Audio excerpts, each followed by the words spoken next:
बारात के दिन दुल्हन के कमरे में फैली खामोशी किसी तूफान का संकेत लग रही थी।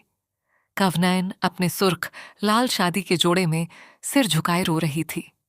उसके ससुराल वालों ने कम दहेज का ताना देकर ऐन वक्त पर बारात लाने से इनकार कर दिया था। कवनैन के पिता, जो अपनी ईमानदारी के लिए जाने जाते थे, इस सदमे से फर्श पर गिर पड़े थे। खानदान की इज्जत मिट्टी में मिलने ही वाली थी कि बाबा के एक पुराने और अमीर दोस्त ने अपने बेटे बाजिल शाह का हाथ आगे बढ़ाया।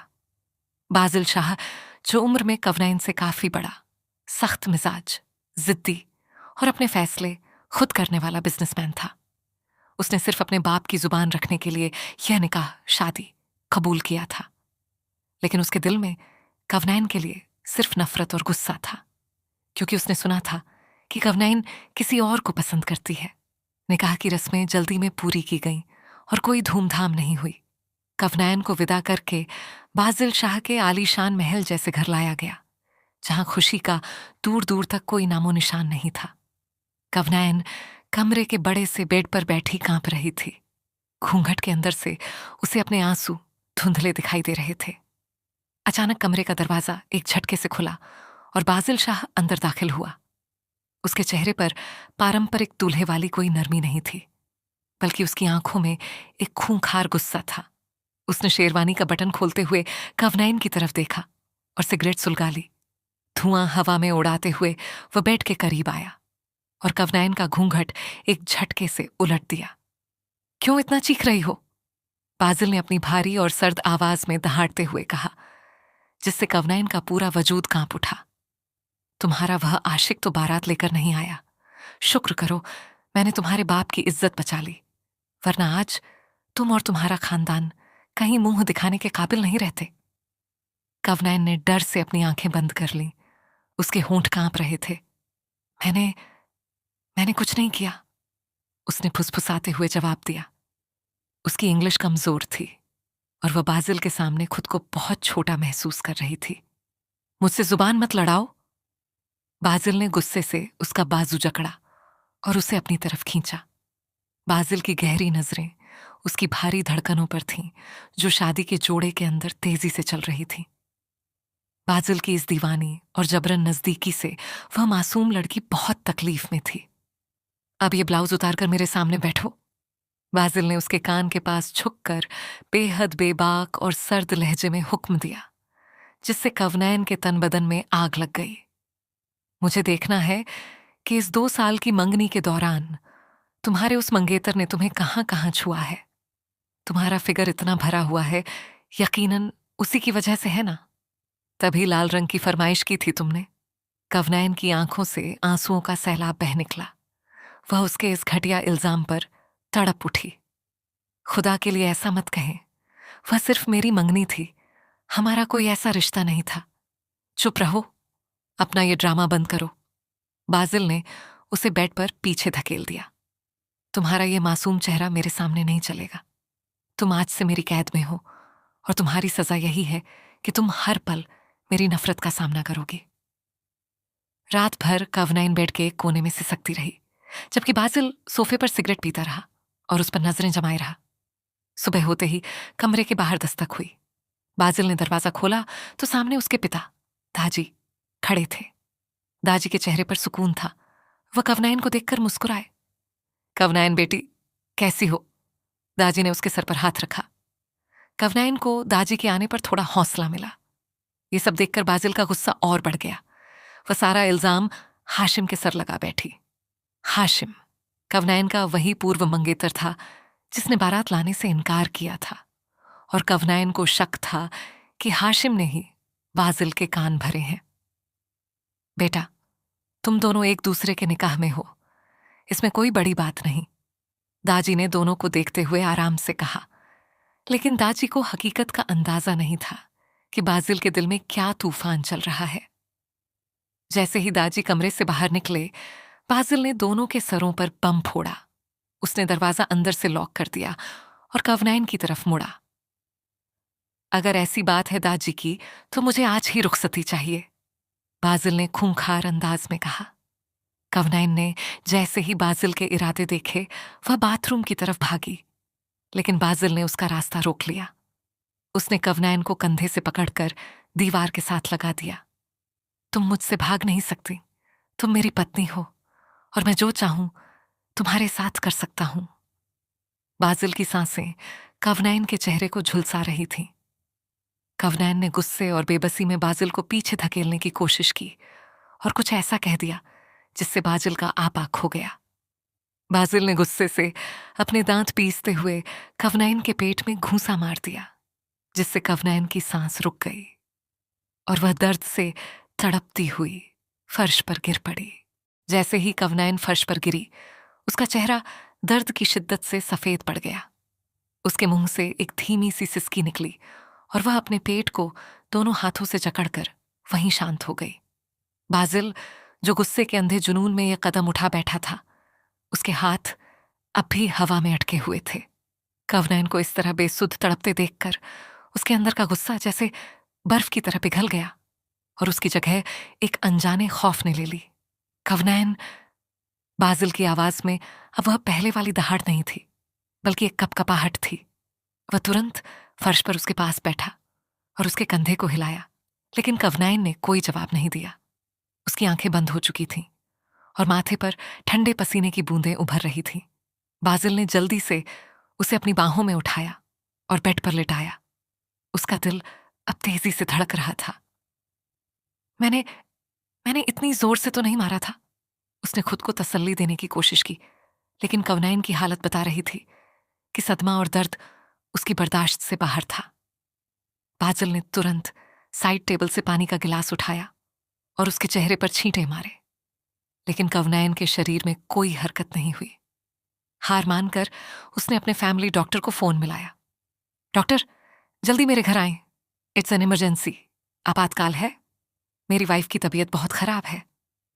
आधे घंटे के अंदर डॉक्टर बाजिल के कमरे में मौजूद था। बाजिल कमरे के एक कोने में खड़ा सिगरेट पर सिगरेट पी रहा था, जबकि बाहर दाजी भी शोर सुनकर कमरे में आ चुके थे।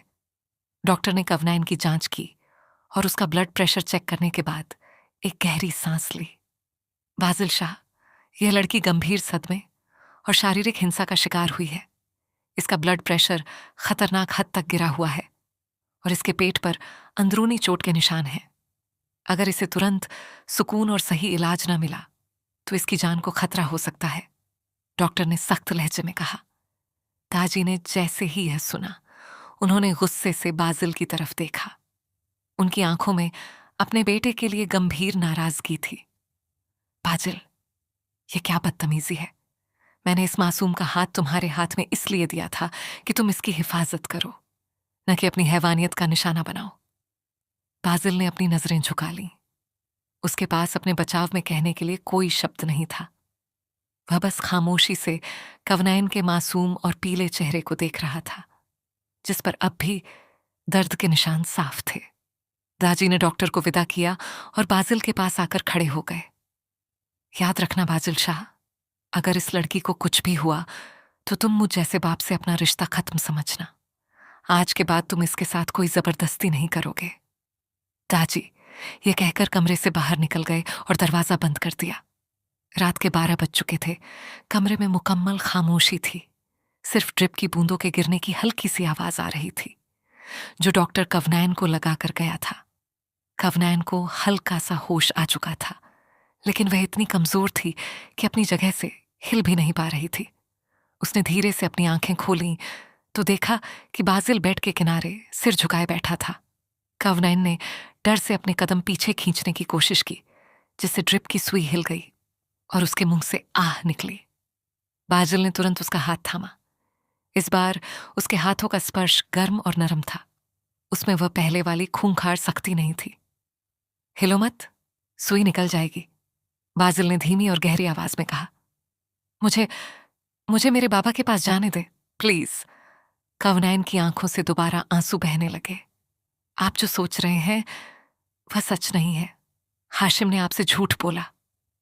बाजिल ने उसके होठों पर अपनी उंगली रख दी, जिससे कवनैन की सांसें एक पल के लिए रुक गईं। दोनों की नजरें एक बार फिर मिली। बाजिल की आंखों में अब गुस्से की जगह एक अजीब सी उलझन और तड़प थी। अभी कोई बात मत करो, बाजिल ने झुककर उसके माथे पर बिखरे बालों को पीछे किया और उसके चेहरे के बिल्कुल करीब हो गया। उसकी गर्म सांसें कवनाइन के गालों को छू रही थीं। तुम अब मेरी पत्नी हो, चाहे जबरदस्ती से या नफरत से, और जब तक तुम इस घर में हो तुम्हारा हर हक मुझ पर है। वह कवनाइन के और करीब हुआ। उसकी पकड़ कवनाइन के नाजुक हाथ पर मजबूत हो गई। कवनाइन ने इस बार पीछे हटने की कोशिश नहीं की। शायद दर्द और कमजोरी ने उसे बाजिल के इस नए रोमांटिक और बेबाक स्पर्श के सामने बेबस कर दिया था। बाजिल ने झुककर नरमी से उसके गालों पर अपने होंठ रख दिए, जो पछतावे और दीवानगी का एक अनूठा संगम थे। अगली सुबह कवनाइन की तबीयत कुछ बेहतर थी, लेकिन बाजिल के दिल में अब भी हाशिम की बातें कांटे की तरह चुभ रही थीं। वह यह मालूम करना चाहता था कि आखिर सच्चाई क्या है। इसी दौरान बाजिल के फोन पर एक अज्ञात नंबर से मैसेज आया। मैसेज ओपन करते ही बाजिल के चेहरे का रंग बदल गया। उसमें कवनाइन और हाशिम की कुछ पुरानी तस्वीरें थीं और नीचे लिखा था, बाजिल शाह, तुमने जिस लड़की को अपनी पत्नी बनाया है वह दिल और जान से सिर्फ मेरी है। तुम कभी उसका प्यार नहीं पा सकोगे। ये मैसेज हाशिम ने भेजा था, जो अपनी बेइज्जती का बदला बाजिल और कवनाइन दोनों से लेना चाहता था। बाजिल का गुस्सा एक बार फिर जागने लगा, लेकिन इस बार उसने जल्दबाजी में कोई कदम नहीं उठाया। उसने अपने सिक्योरिटी गार्ड्स को बुलाया और हाशिम का पता लगाने का हुक्म दिया। वह वापस कमरे में आया, जहां कवनाइन खिड़की के पास खड़ी बाहर देख रही थी। बाजिल ने पीछे से जाकर उसका बाजू पकड़ा और उसे अपनी तरफ घुमाया। उसकी आंखों में दोबारा वही लाल लहरें दौड़ रही थीं।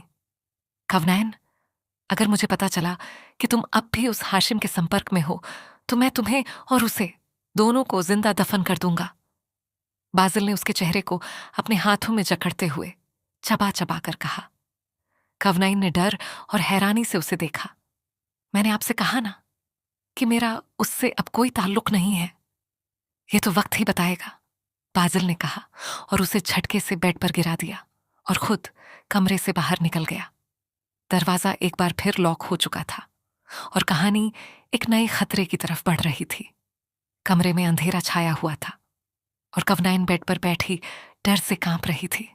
बाजिल शाह के जाने के बाद से उसका दिल किसी अनहोनी की गवाही दे रहा था। बाजिल का गुस्सा और हाशिम की साजिशें वह इन दोनों के बीच पिस रही थी।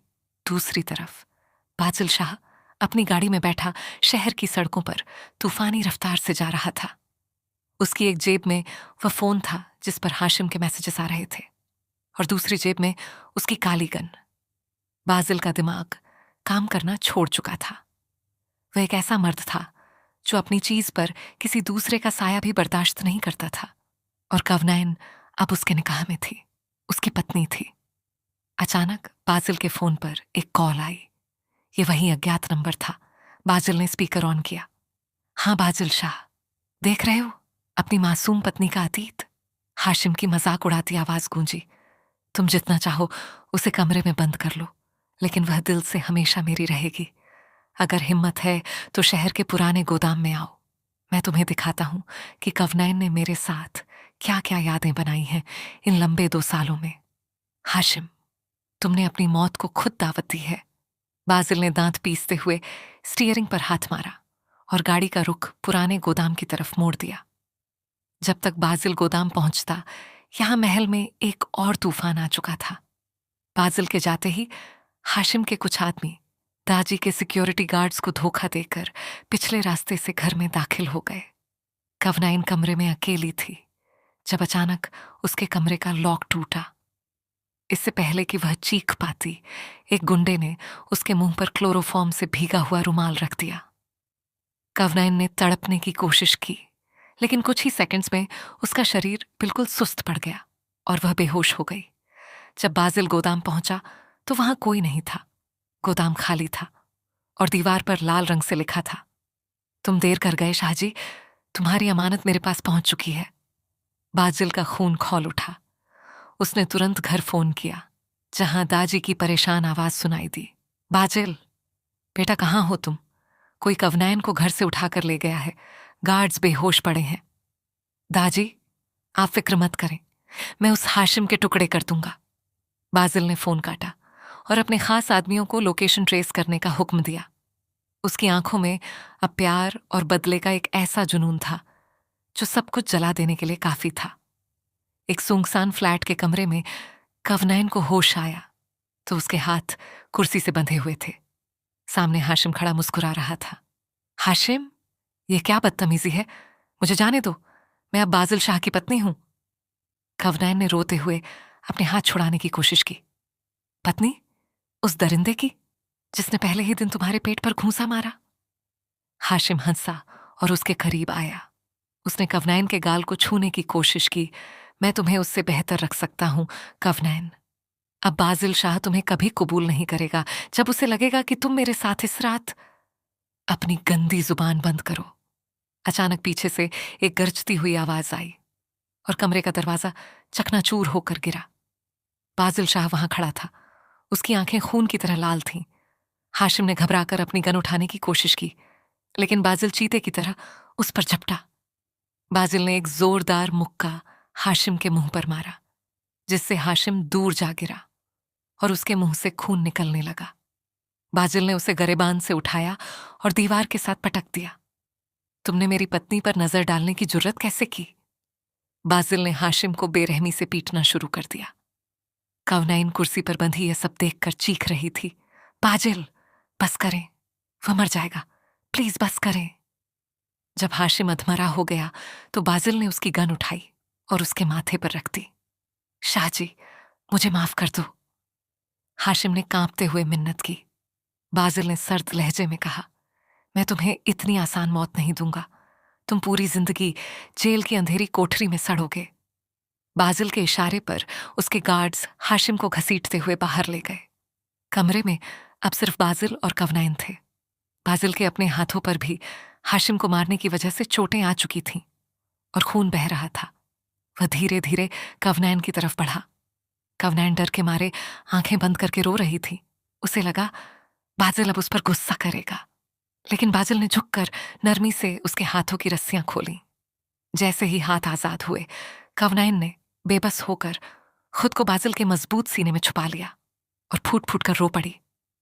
मुझे माफ कर दे, मैंने कुछ नहीं किया। कवनैन सिसक रही थी। बाजिल ने उसकी कमर के चारों ओर अपने हाथ लपेटे और उसे अपने वजूद में भींच लिया। इस बार उसके स्पर्श में कोई शक नहीं था, सिर्फ और सिर्फ कवनैन को खो देने का डर और बेपनाह दीवानगी थी। शश, खामोश हो जाओ, मुझे सब पता चल गया है। बाजिल ने उसके कान के पास सरगोशी फुसफुसाहट की, जिससे कवनैन के दिल की धड़कन तेज हो गई। बाजिल ने उसका चेहरा ऊपर उठाया और उसकी आंखों में देखा। तुम सिर्फ मेरी हो कवनैन शाह, और कोई ताकत तुम्हें मुझसे दूर नहीं कर सकती। बाजिल ने झुककर उसके आंसू अपने होठों से चूमे और फिर उसके कांपते हुए होठों पर अपने होठ रख दिए। वह रात उनकी जिंदगी का एक नया मोड़ थी, जहां नफरत हमेशा के लिए खत्म हो गई और एक बेबाक शिद्दत से भरी मोहब्बत का आगाज हुआ, जिसका कोई अंत नहीं था। कि भयानक अंजाम के बाद शाह विलेज में जैसे एक लंबे अरसे के बाद सुकून का सूरज उगा था। बाजिल शाह का वह गुस्सा जो कभी कवनैन के लिए जहर बना हुआ था, अब उसकी हिफाजत की ढाल बन चुका था। बाजिल कवनैन को अपने घर वापस लाया, लेकिन इस बार वह एक कैदी की तरह नहीं, बल्कि उस घर की असली मालकिन बनकर आई थी। दाजी ने जब कवनैन को सही सलामत देखा तो उनकी आंखों में खुशी के आंसू आ गए। उन्होंने पूरे महल को रोशनियों से सजाने का हुक्म दिया था। मैंने कहा था ना बाजिल, ये लड़की तुम्हारी जिंदगी की अंधेरी रातों का सवेरा है। दाजी ने बाजिल के कंधे पर हाथ रखकर प्यार से कहा। बाजिल ने दूर खड़ी कवनैन को देखा, जो अब शर्माते हुए फर्श को निहार रही थी। उसके गालों पर हया की सुर्खी साफ थी। बाजिल के होठों पर एक दिलकश मुस्कान उभर आई। आपने सच कहा था दाजी, ये सिर्फ मेरी पत्नी नहीं, मेरी जान का कर्ज है जो मुझे जिंदगी भर मोहब्बत से चुकाना है। रात के अंधेरे में कमरे की बालकनी से ठंडी हवा के झोंके अंदर आ रहे थे। कवनैन खड़ी चांद को देख रही थी जब उसके जहन में एक अनजाना डर उभरा, लेकिन अगले ही पल बाजिल के मजबूत और गर्म हाथ उसकी कमर के इर्द गिर्द लिपट गए। कवनैन ने चौंक कर उसकी तरफ देखा, लेकिन बाजिल की गहरी और मखमली आवाज ने उसके दिल को सुकून दे दिया। क्या सोच रही हो? बाजिल ने उसके कान के पास झुककर सरगोशी की, जिससे कवनैन के पूरे वजूद में एक मीठी सिहरन दौड़ गई। मैं बस ये सोच रही थी कि अगर उस दिन आप वक्त पर ना आते तो शायद हमारी कहानी भी अधूरी रह जाती। कवनैन ने धीमी आवाज में अपने दिल का डर जाहिर किया। बाजिल ने उसे घुमाया और उसका नाजुक चेहरा अपने हाथों के प्याले में ले लिया। उसकी आंखों में अब कोई शक या नफरत नहीं थी, सिर्फ एक बेबाक और तीव्र रोमांटिक तड़प थी। कवनैन शाह, बाजिल शाह, अपनी किस्मत खुद लिखता है। मैं मौत के मुंह से भी तुम्हें छीन कर ले आता। तुम सिर्फ और सिर्फ मेरी हो, हमेशा के लिए। दोनों के बीच का फासला अब पूरी तरह खत्म हो चुका था।